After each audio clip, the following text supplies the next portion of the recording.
कि ये ब्राह्मणी व्यवस्था कितने साल से, ब्राह्मणी व्यवस्था सदियों से अपने पर है।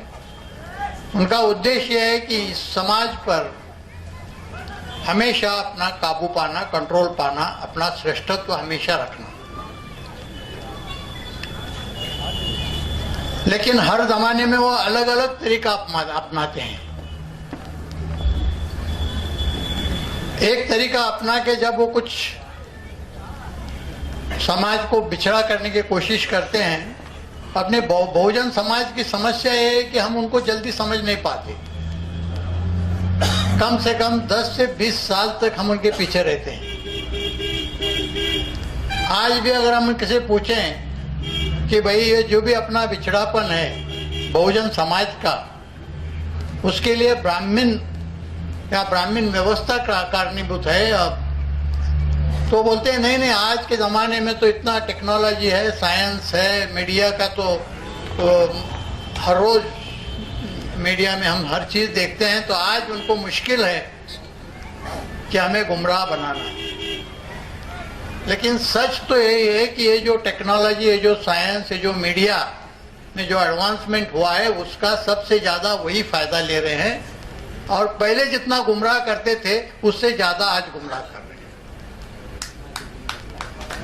पहले तो इतिहास लिखते थे और साल 2 साल पहले की बात हमें झूठ बताते, गुमराह करते थे।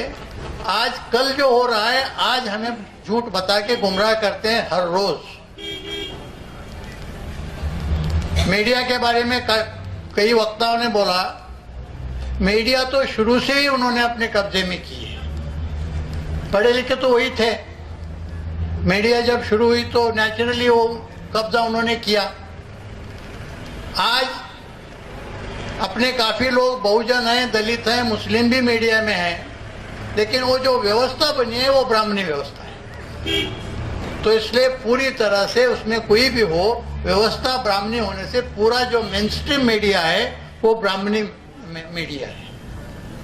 तो वो जो उनको जो चाहते हैं, वो जो चाहते हैं वही हम सुबह उठ के पढ़ते हैं। तो पूरे अपने समाज पर, समाज के दिमाग पर ब्राह्मणों का कंट्रोल मीडिया के थ्रू है। हम इतने कितने भी सेमिनार करें, कितने भी मीटिंग्स करें, कितनी भी किताबें लिखें, जैसे कि कुछ वक्ताओं ने बताया कि अपने लोग किताबें नहीं पढ़ते। ये सच है कि लोग किताब नहीं पढ़ते, लेकिन न्यूज़पेपर जो हर रोज पढ़ते हैं, और न्यूज़पेपर में जो हेडिंग आता है, हेडलाइन आती है, उस पर अपना ओपिनियन बनाते हैं। ब्राह्मणों ने 2 चीजों पर बहुत अच्छी तरह से कब्जा किया है। एक है मीडिया और दूसरा है आईबी, जो कि अभी राम जी ने बताया कि आईबी ने पूरा गवर्नमेंट पर कब्जा किया है। तो आईबी ने गवर्नमेंट के दिमाग पर कब्जा किया है, मीडिया ने पूरे आवाम के दिमाग पर कब्जा किया है, और दोनों भी ब्राह्मणी व्यवस्था है। तो इन शॉर्ट आज भी ब्राह्मणों ने अपने दिमाग पर कब्जा किया है, हम आज भी उनके गुलाम हैं। मेरे किताब में मैंने बताया आपको, मैंने बहुत सारी चीजें बताई हैं, बहुत सारे पहलू हैं। गुरनाम सिंह जी ने बताया कि उन्होंने पहला रिव्यू लिखा था, मुझे पता नहीं कौन से पहलू पर उन्होंने लिखा था, मैंने पढ़ा नहीं है उनका रिव्यू। लेकिन मैं सिर्फ आपको एक, जो मेरे बुक का टाइटल है कि हु किल्ड करकरे, इस संबंध में थोड़ा बताना चाहूंगा कि हु किल्ड करकरे एक सब्जेक्ट से आपको पता चलेगा कि हमें कितना गुमराह किया जा रहा है। आज आप किसी आम आदमी को पूछेंगे, वो चाहे हिंदू हो, मुस्लिम हो, ओबीसी हो, एससी हो, एनटी हो, कि भाई बॉम्बे का जो अटैक हो गया 26/11 का, वो किसने किया, और हेमंत करकरे की हत्या किसने की, तो हर एक कोई बताएगा अजमल कसाब ने, अजमल कसाब, और अजमल कसाब को जो फांसी चढ़ाई गई तो मुस्लिम लोगों ने भी अपने अपने इलाके में पेड़े बांट दिए, मिठाई बांटी। उनको पता नहीं है कि सच क्या है। मेरे किताब में मैंने जो सच लिखा है, तो अभी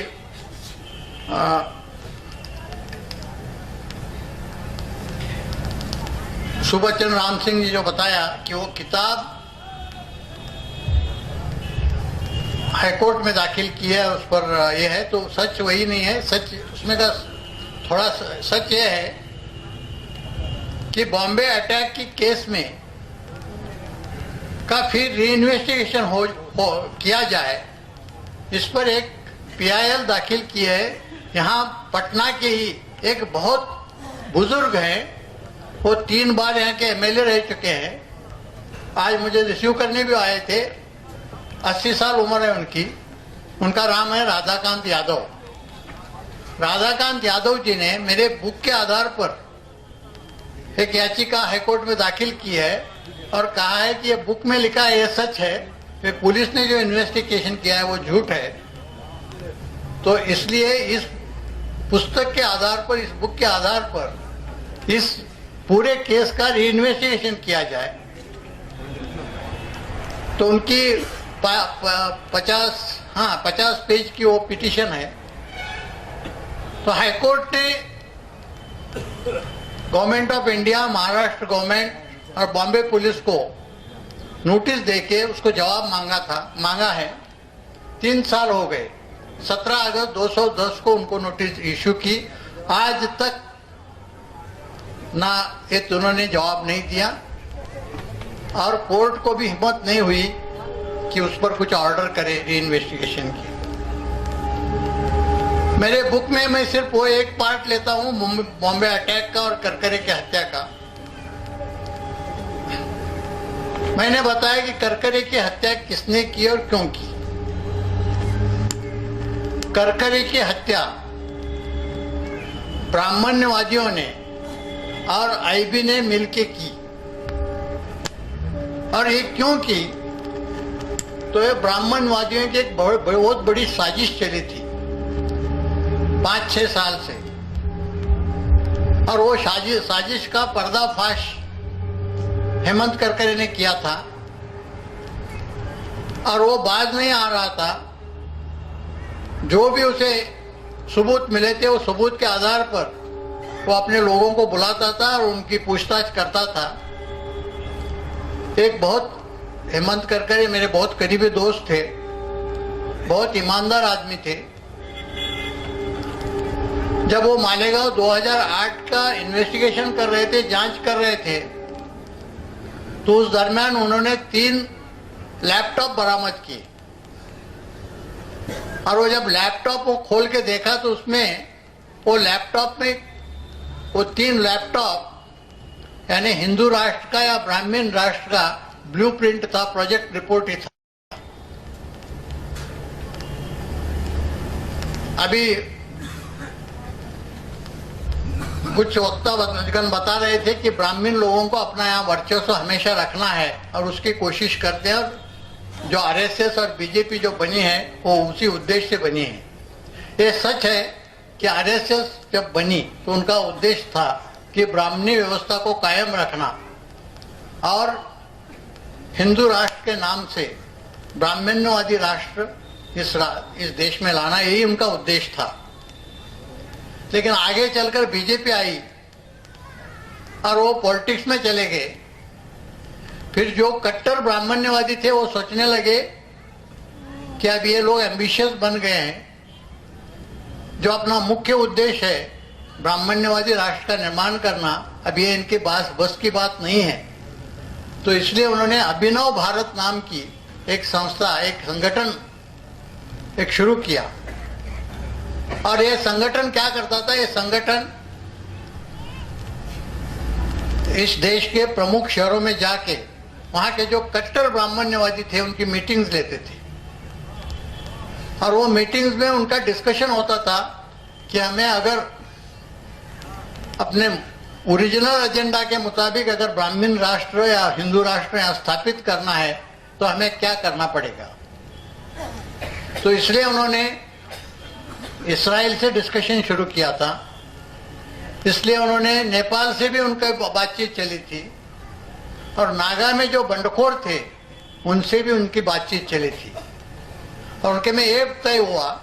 और जो कर्नल पुरोहित थे, कर्नल पुरोहित आर्मी इंटेलिजेंस में थे, उनको काफी पैमाने पर आरडीएक्स मिलता था, तो आरडीएक्स वहां से ले आते और ये जो अभिनव भारत के लोगों को बम धमाका करने के लिए वो दे देते, और वो फिर एक पैटर्न ऐसा बना कि ये उनको बम धमाके के लिए आरडीएक्स देते थे, अभिनव भारत के लोग बम धमाका करते थे, दूसरे दिन आईबी अलग अलग मुस्लिम संगठनों के नाम से उसे पब्लिसिटी देती थी, और जो मीडिया, जो ब्राह्मण्यवादी पूरी मीडिया है, उसे बहुत ज्यादा पब्लिसिटी देती थी। ये सिलसिला कई दिन तक चला रहा।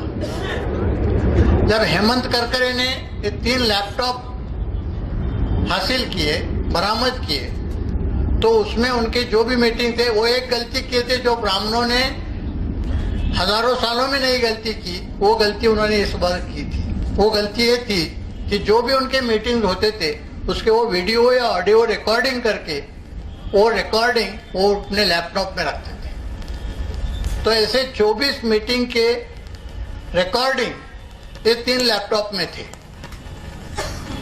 हेमंत करकरे क्या करते थे, हेमंत करकरे एक एक मीटिंग का जो ट्रांसक्रिप्ट है वो देखते थे, जिनके जिनकी शक्ल जो भी बड़े बड़े नेता थे, पॉलिटिकल लीडर्स भी थे, रिलीजियस लीडर्स भी थे, बड़े बिल्डर्स और डायमंड मर्चेंट्स ऐसे बड़े लोग भी उसमें थे। इंडिया के जितने इंपॉर्टेंट ब्राह्मणिस्ट लीडर हैं वो सबकी शक्लें उसमें थी। हेमंत करकरे एक क्लिप देखते थे और उसमें जिनके नाम थे उनको बुला के उनकी पूछताछ शुरू करते थे, इंट्रोगेशन शुरू करते थे। उन्होंने एक क्लिप देखी, दूसरी क्लिप देखी, तीसरी क्लिप देखी, ये सब लोग घबरा गए। और उसमें इतने खतरनाक इंफॉर्मेशन थी, उनका उद्देश्य भी स्पष्ट था। उनका उद्देश्य स्पष्ट था, एक ही मीटिंग का, अगर आप वक्त होगा मुझे वक्त देंगे तो एक मीटिंग का मैं कुछ बौरा है 3 मीटिंग का उन्होंने ट्रांसक्रिप्ट किया, बाकी मीटिंग का करने के पहले उनको मारा गया। 24 मीटिंग का उसमें बौरा था। 3 मीटिंग का ट्रांसक्रिप्ट करके वो इंक्वायरी कर रहे थे, तब तक बॉम्बे अटैक हो गया और उनको मारा गया। तो उसमें कि 2008 जनवरी में फरीदाबाद में जो मीटिंग हो गई, तो उसका जो ट्रांसक्रिप्ट था वो उन्होंने मालेगांव जो इन्वेस्टिगेशन हुआ उसके चार्जशीट के साथ जोड़ के रखा था, लेकिन वो चार्जशीट कोर्ट में जाने के पहले ही उनको मारा गया। फिर भी सबको पता था कि इन्होंने वो जो ट्रांसक्रिप्ट है, जो बौरा है, उसे जोड़ा है। तो उनके हत्या के बाद भी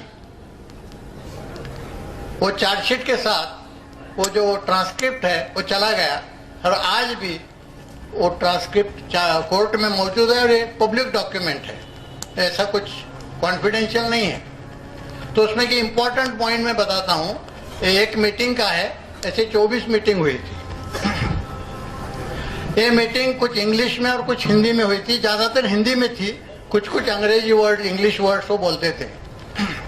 तो उनके उद्देश्य क्या थे, उनका पैटर्न क्या था, ये सब बातें उससे पता चलती हैं। पुरोहित, लेफ्टिनेंट कर्नल पुरोहित वो मीटिंग में बोलते हैं अपना उद्देश्य क्या है, विल फाइट द कॉन्स्टिट्यूशन। ये वर्क सर्विंग आर्मी ऑफिसर है पुरोहित, लेफ्टिनेंट कर्नल पुरोहित। पुरोहित बोलते हैं we will fight the constitution, we will fight the nation, this nation is not ours. वो बोलता है एक जो संविधान है इससे हमें लड़ना है, ये राष्ट्र से भी लड़ना है, अपना राष्ट्र ही नहीं है। पुरोहित फिर आगे बोलते हैं we have to fight the constitution, we have to fight for our independence. अपने स्वतंत्रता के लिए लड़ना है, अपनी यानी ब्राह्मणों की। फिर वो हिंदी में बोलते हैं इस संविधान को मानना ही नहीं है, नॉकिंग डाउन ये एक ही तरीका आवश्यक है। ये संविधान को हमें मानना नहीं है, इसे खत्म करना एक ही तरीका है। फिर उपाध्याय करके वो भी रिटायर्ड आर्मी ऑफिसर है, वो बोलते हैं this constitution is not applicable to अस,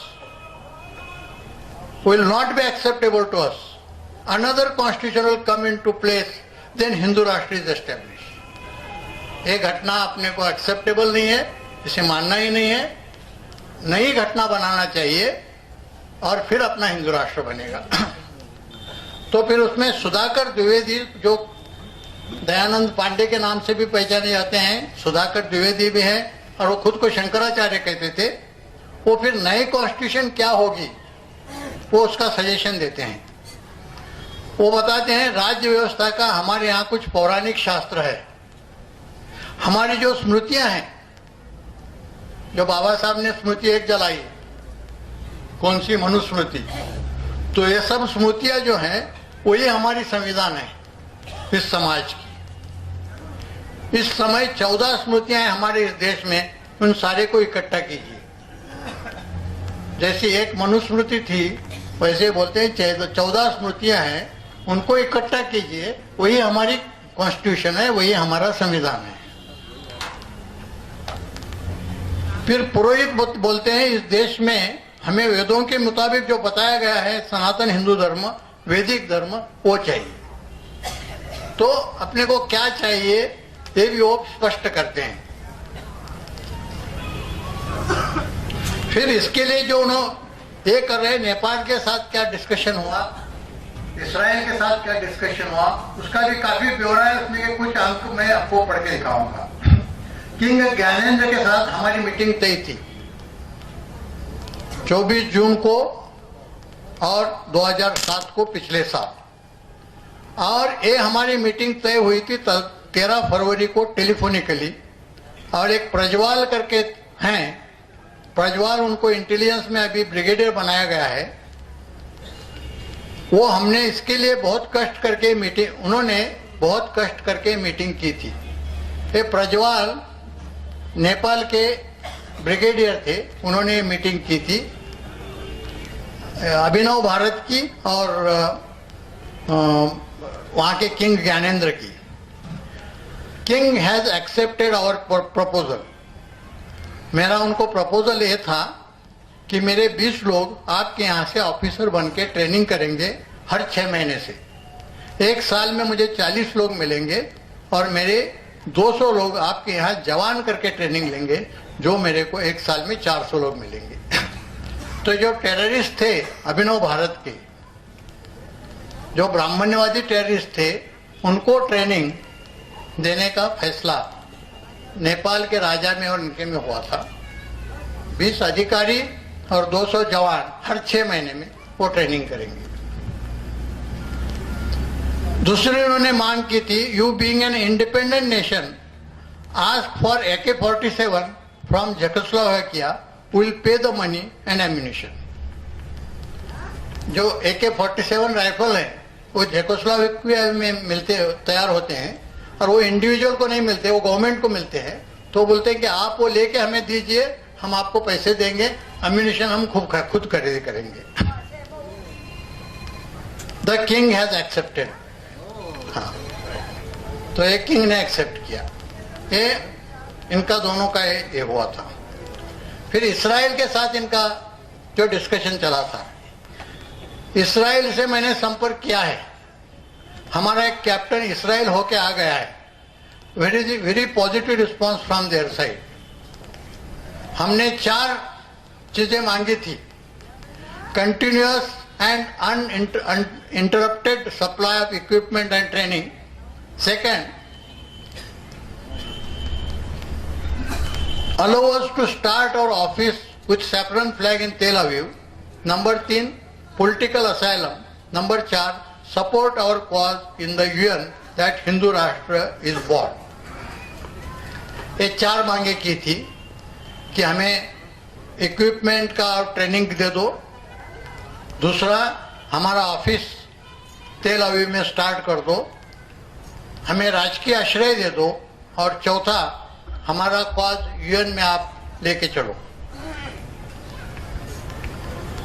तो उन्होंने दो चीजों को मान्यता दी है। They don't want to fly our national flag in Tel Aviv. बोलते हैं कि हमारे यहाँ जो भारत के साथ संबंध ठीक हो रहे हैं, हमको वो चाहिए, वो खराब हो जाएंगे। और दूसरी बात ये बोल रहे हैं कि हम आपको जो है इंटरनेशनल फोरम में इस सिचुएशन में अभी इस हालात 2 सालों तक सपोर्ट नहीं करेंगे जब तक आपकी मूवमेंट कुछ मोमेंटम गैदर नहीं करती है।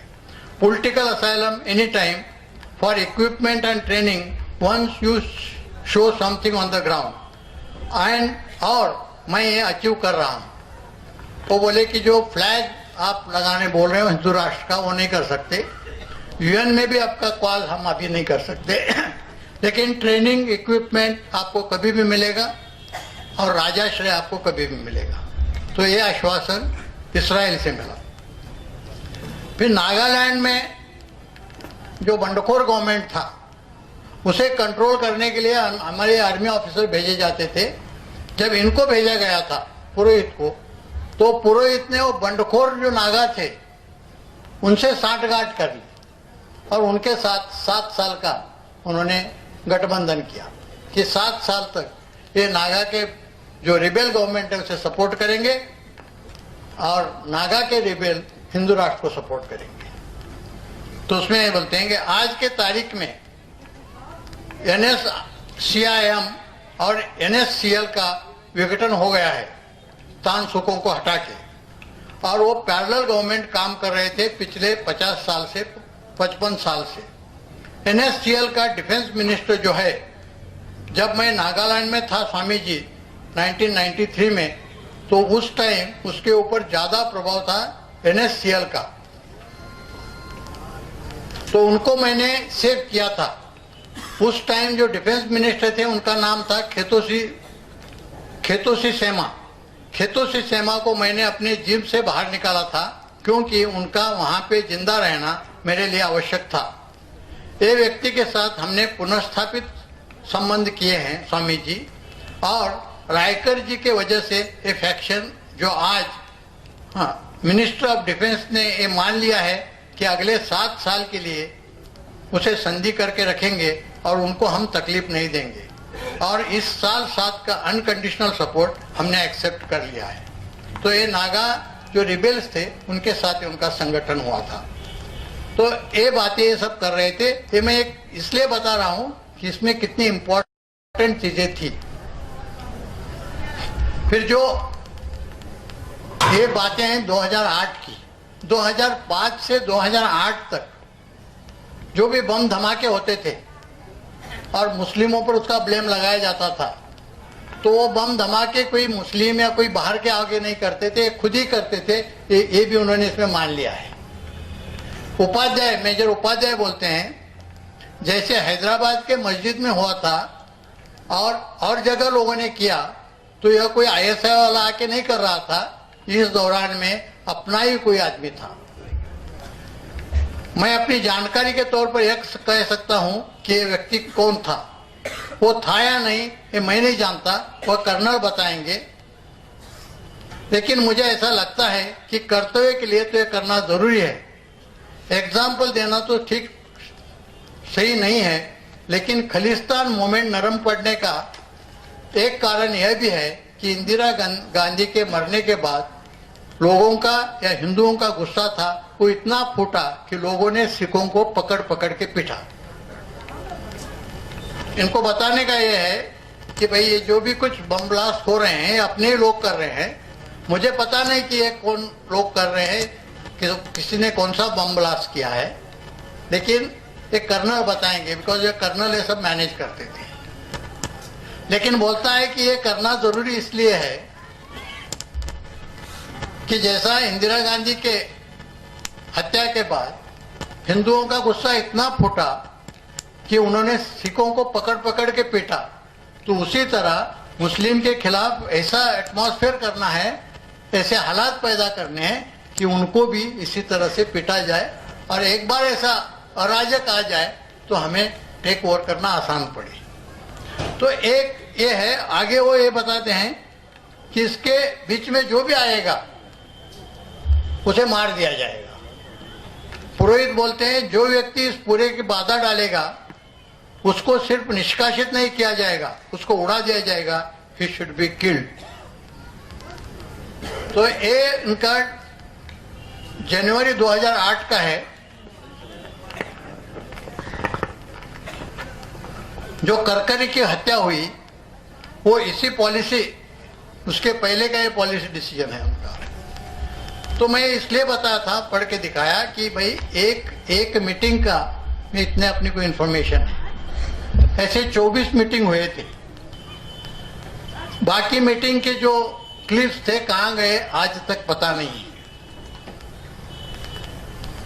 3 मीटिंग जब हो गए तब तक बॉम्बे अटैक हो गया और उसमें करकरे मारे गए। ये बात कब की है? ये नवंबर पहले 2 वीक्स यानी अक्टूबर एंड और नवंबर की पहले 2 वीक्स 2008 के, इसमें ये सब इन्वेस्टिगेशन चला था। लेकिन जब करकरे नहीं मान रहे थे, जब करकरे को हर तरह का प्रेशर लाया फिर भी वो नहीं मानते थे, तो फिर आईबी ने और अभिनव भारत के जो कुछ कट्टर ब्राह्मण्यवादी लोग हैं उन्होंने फैसला किया कि अभी इसमें एक ही रास्ता है कि करकरे को उड़ा दिया जाए। जब ये सोच रहे थे तभी 18 नवंबर को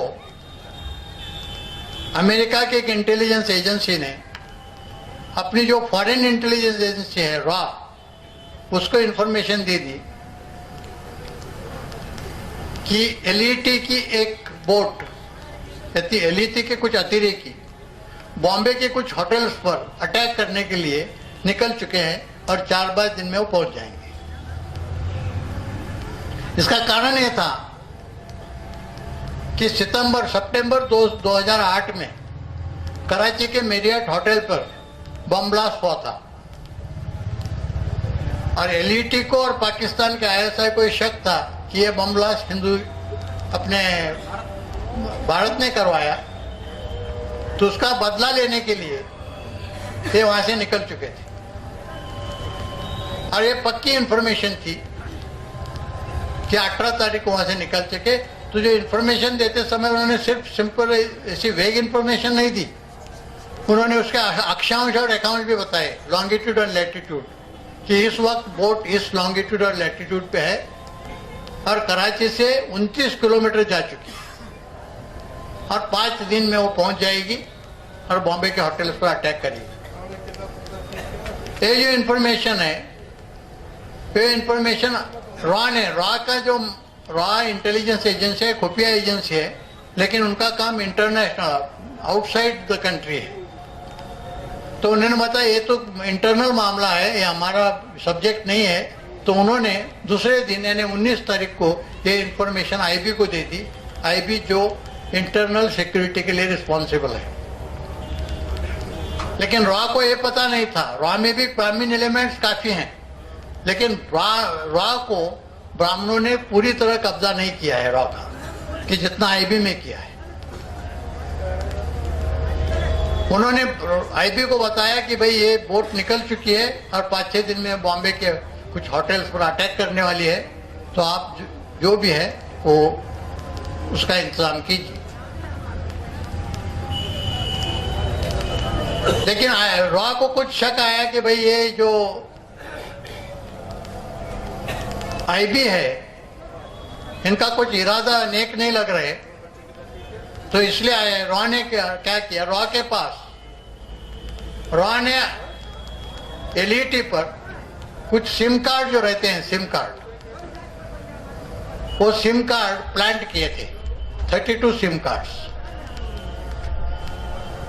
तो उन्होंने वो 32 सिम कार्ड्स के नंबर भी आईबी को दे दिए कि भाई ये 32 सिम कार्ड हमने प्लांट किए हैं, कि अभी ये जो निकल चुके हैं अटैक करने के लिए, तो इसमें के कुछ ना कुछ जो यूज करेंगे, अगर आप उनको सर्वेलेंस पे रखेंगे, उनको टैप करेंगे, तो आपको उनको मिनट टू मिनट उनको इन्फॉर्मेशन आपको मिल जाएगी और उनको आप पकड़ने में कामयाब होंगे। आईबी ने दोनों भी बातें नहीं की। आईबी ने इन्फॉर्मेशन मुंबई पुलिस को भी नहीं बताई, आईबी ने इन्फॉर्मेशन वेस्टर्न नेवल कमांड को भी नहीं बताई। अपनी वेस्टर्न नेवल कमांड इतनी काबिल कमांड है कि अगर उसे पता चलता तो 1 मिनट में वो बोट को उड़ा देते थे। अगर बॉम्बे पुलिस को पता चलता तो बॉम्बे पुलिस उसे वैसा ही पकड़ के उठा के ला सकते थे, क्योंकि उसमें बहुत छोटी बोट थी और उसमें सिर्फ 8-10 लोग थे। ये नहीं बताते हुए उन्होंने ये बात बताई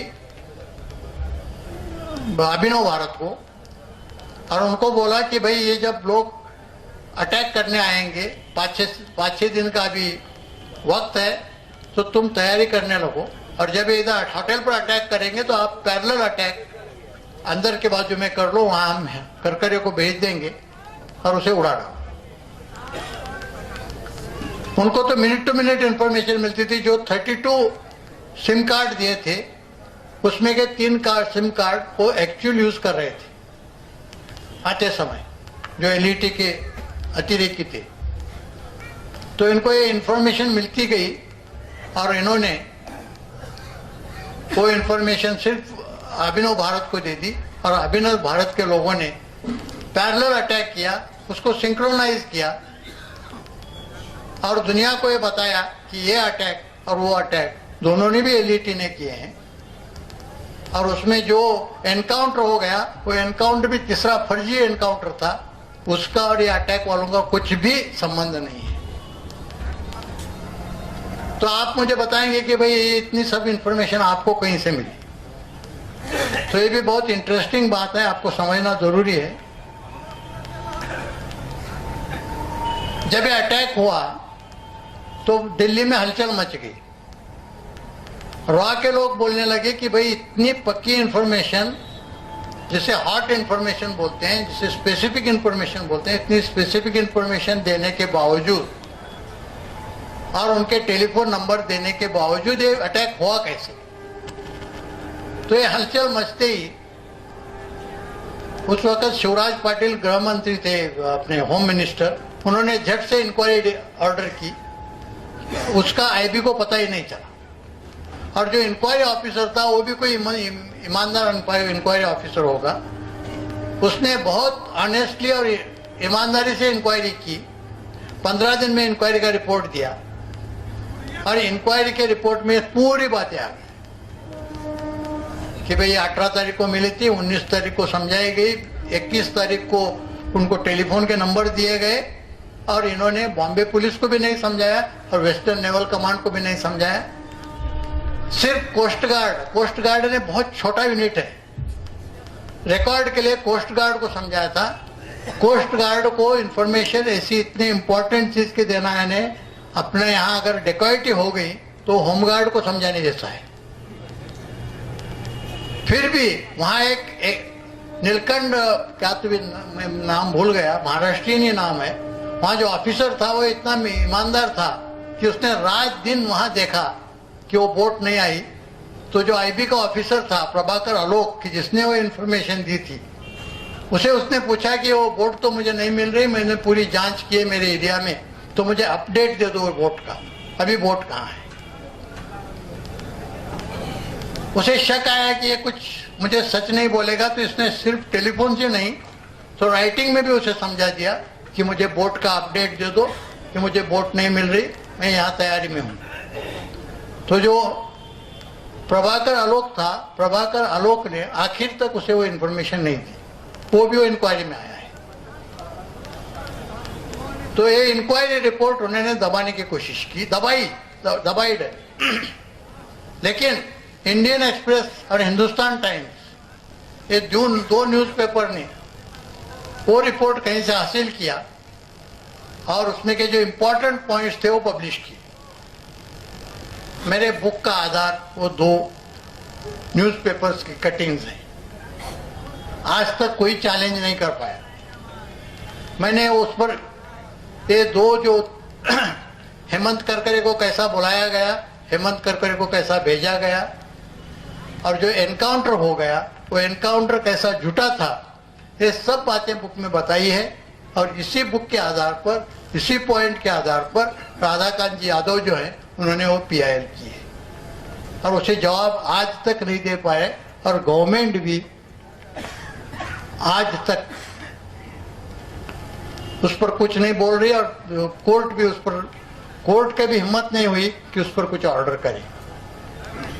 अगर कोर्ट के ऑर्डर एक हफ्ता भर भी अगर उसे जवाब नहीं देता तो कोर्ट एडवर्स इन्फ्रेंस निकाल के अपनी ऑर्डर देता है, लेकिन आज तक इस पर ऑर्डर नहीं हुई। फिर राधाकांत यादव जी ने जब अजमल कसाब की आखिर लास्ट जो अपील था सुप्रीम कोर्ट में पेंडिंग था, तब राधाकांत यादव ने वहां ट्रांसफर एप्लीकेशन किया। उन्होंने कहा कि भाई जिस आधार पर अजमल कसाब को फांसी दी है नीचे के कोर्ट ने और हाई कोर्ट ने जिसे कंफर्म किया है और जिसका अपील आपके सामने शुरू है, उसी इन्वेस्टिगेशन को मैंने चैलेंज किया हाई कोर्ट में। हाई कोर्ट ने उसका सीरियस कॉग्निजेंस लिया है, गवर्नमेंट को नोटिस जारी की है, गवर्नमेंट ने आज तक जवाब नहीं दिया और उसी इन्वेस्टिगेशन के आधार पर आप पर अपील डिसाइड करने जा रहे हो। तो अभी मैं ट्रांसफर एप्लीकेशन कर रहा हूं, आप एक तो मेरा PIL इधर ट्रांसफर कीजिए और वो जो अपील है वो अपील के साथ उसकी सुनवाई कीजिए, या आप रुकिए, PIL का डिसीजन होने दो, फिर आप अपील की सुनवाई कीजिए। सुप्रीम कोर्ट ने बहुत इंटरेस्टिंग उसमें स्टेप ली। मैं किसी भी कोर्ट को या किसी जज को बोलता हूं तो बोलते हैं ऐसा तो हो ही नहीं सकता। मैं बोला हो गया। सुप्रीम कोर्ट ने क्या किया, राधाकांत जी यादव का जो ट्रांसफर पिटीशन था वो अपील को जोड़ दिया और उसकी सुनवाई नहीं की। और अजमल कसाब का अपील डिसमिस करते समय एक ही लाइन लिखी कि in view of this judgement the transfer petition is dismiss. अरे जो ट्रांसफर पिटीशन तुमने इधर लाया ही नहीं, बुलाया भी नहीं, उसकी सुनवाई नहीं की और कैसे डिसमिस किया? तो ये बहुत सीरियस उनका लैप्स है। मैंने बुक में रिपीटेडली कहा है कि ये करकरी की हत्या, ये ब्राह्मण जो ब्राह्मण्यवादी हैं उन संगठनों ने और IB ने मिलके किया है। आज भी सुप्रीम कोर्ट का जजमेंट होने के बाद भी हर लेक्चर में मैं कह रहा हूं कि मैं जो कहता हूं वो सच है, लेकिन ना तो मेरे कोई किताब पर कोई बैन लाता है ना मुझ पर कोई एक्शन लेता है। अगर ये दोनों भी नहीं कर सकते, यानी इसमें कि कौन सी भी बात करेंगे तो सब पूरा सच सामने आ जाएगा। तो करकरे को इसलिए उन्होंने मारा कि अगर करकरे को नहीं मारते तो ये ब्राह्मण्यवादी संगठनों का जो भी साजिश चली थी, एंटी नेशनल, जिन्हें हम जो खुद को राष्ट्रभक्त कहते हैं, वो एक नंबर के राष्ट्रद्रोही हैं, देशद्रोही हैं, ये उसमें साबित होता था। और ये अटैक करने के लिए जो भी 200 लोग मारे गए, उसके लिए सबसे ज्यादा IB जिम्मेदार है। IB ये देश की सबसे बड़ी या सबसे अहम बोलो, सबसे इंपॉर्टेंट खुफिया एजेंसी है। राजीव गांधी ने तो बोला था कि IB is the first line of our defence. अगर ये फर्स्ट लाइन ऑफ डिफेंस इतनी देशद्रोही है, वो अतिरेकों को अंदर आने देती है और इतनी हत्या करने के लिए कारणीभूत है, तो ये कैसी एजेंसी है? तो ये पूरी तरह से IB ने अपने को कंट्रोल करके रखा है। IB आज लोग बोलते हैं कि RSS है, BJP है, ब्राह्मणवादी संगठन है। मैं तो उनको नहीं समझता। आज ब्राह्मणवादियों का प्रतिनिधित्व और नेतृत्व कौन करती होगी? तो आज IB करती है। तो IB को कोई भी पूछता नहीं, पूरी गवर्नमेंट उनके हाथ में है जुडिशरी भी उनसे डरती है, पार्लियामेंट में उनके खिलाफ क्वेश्चन भी नहीं पूछा जाता। एक संगठन ऐसा है कि उसका ऑडिट भी नहीं होता। राष्ट्रपति भवन का ऑडिट होता है, प्राइम मिनिस्टर के ऑफिस का ऑडिट होता है, हर डिपार्टमेंट का ऑडिट होता है, लेकिन आईबी का ऑडिट नहीं होता। और उनके पास इतना पैसा है, अकाउंटेड मनी, कि आप कभी इनकम टैक्स के लोग अपने साथ हैं, उनको पता होगा कि एक मेरे रैंक का ऑफिसर है, जॉइंट डायरेक्टर आईबी करके, आईजी रैंक का ऑफिसर होता है, उसका जो अनअकाउंटेड जो फंड्स हैं वो 800 करोड़ के हैं एक साल में, कि उसे उसका कुछ भी अकाउंट नहीं देना पड़ता, सिर्फ एक सर्टिफिकेट देना पड़ता है कि spent for such and such purpose, बस। तो ये एकमेव संगठन है कि जिसका ऑडिट नहीं होता। ये एकमेव संगठन है कि जो पार्लियामेंट्री जो कमिटीज है वो किसी भी पार्लियामेंट कमेटी के अंडर नहीं आता। ये एक ही संगठन है कि जिसके खिलाफ लोकसभा में या राज्यसभा में कोई क्वेश्चन भी नहीं पूछा जा सकता। तो आज ये सबसे खतरनाक संगठन कौन सा है, तो आईबी हुआ है। और आईबी आज क्या कर रही है, आईबी अपना कंट्रोल हमेशा रखने के लिए, आप लोगों को पता नहीं होगा, टेलीफोन ट्रैपिंग का अनरिस्ट्रिक्टेड पावर्स उन्होंने अपने पास लिए हैं। 2011 में उन्होंने पहला प्रपोजल डायरेक्टर ऑफ टेलीकम्युनिकेशन को भेजा कि जितने भी सर्विस प्रोवाइडर कंपनीज हैं टेलीकम्युनिकेशन के, वो सबको लिखा जाए कि हमें जो भी चाहिए, जो भी टेलीफोन हमें इंटरसेप्ट करना है या जो भी ईमेल इंटरसेप्ट करना है या स्काइप इंटरसेप्ट करना है, तो वो इमीडिएट हमें अवेलेबल किया उन्होंने करना चाहिए। डायरेक्टर ऑफ टेलीकम्युनिकेशन ने उनको लिखा कि उनको लिखने की जरूरत नहीं है, हम खुद ही वो सॉफ्टवेयर तैयार कर सकते हैं। 2012 में उन्होंने वो सॉफ्टवेयर तैयार किया और अप्रैल 2013 से 70 करोड़ टेलीफोन और 12 करोड़ इंटरनेट के कनेक्शंस, इसमें कहा कि जो भी चाहे वो अपने आईबी के लोग अपने एक ऑफिस में बैठ के किसके भी परमिशन के बिना वो टैप कर सकते हैं और उनका रिकॉर्ड ले सकते हैं। ये अप्रैल 2013 से काम शुरू हुआ है। दूसरा काम उन्होंने किया है कि जो आधार कार्ड निकाले हैं ना, ये आधार कार्ड अच्छे इंटेंशन से निकाला था। अभी उन्होंने सिटीजनशिप कार्ड करके नया कार्ड शुरू किया है, और वो सिटीजनशिप कार्ड उन्होंने इसलिए अपने ताबे में लिया है कि यहां से आगे जो भी आपके अकाउंट्स मैटर होंगे, वो सब अकाउंट्स मैटर में आपको आधार कार्ड का नंबर देना पड़ेगा। तो अभी उन्होंने आधार कार्ड को बाजू रखने शुरू किया है, अभी सिटीजन कार्ड यहाँ से आगे आएगा, और जो भी तुम्हारे ट्रांजैक्शन होंगे उसमें सिटीजन कार्ड का रेफरेंस आएगा, तो भी आपके फाइनेंशियल जो भी डीलिंग्स हैं वो भी आईबी को पता चलेंगे। बिकॉज एक डायरेक्टर जनरल ऑफ रजिस्ट्रेशन करके एक पोस्ट है, वो पोस्ट होम डिपार्टमेंट के अंदर आती है, उसका फायदा लेके उन्होंने ये काम शुरू किया है। और तीसरा काम एनसीटीसी करके अभी शुरू करने जा रहे हैं। एनसीटीसी का मतलब है नेशनल काउंटर टेररिज्म सेंटर।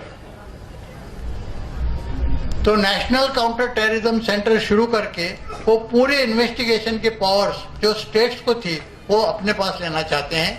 कुछ स्टेट ने उसे ऑब्जेक्शन लिया है, इसलिए वो काम रुका है, लेकिन आज न कल आईबी वो भी करके रहेगी। आईबी का उद्देश्य यह है कि कल किसकी भी कौन सी भी पार्टी पावर में आए,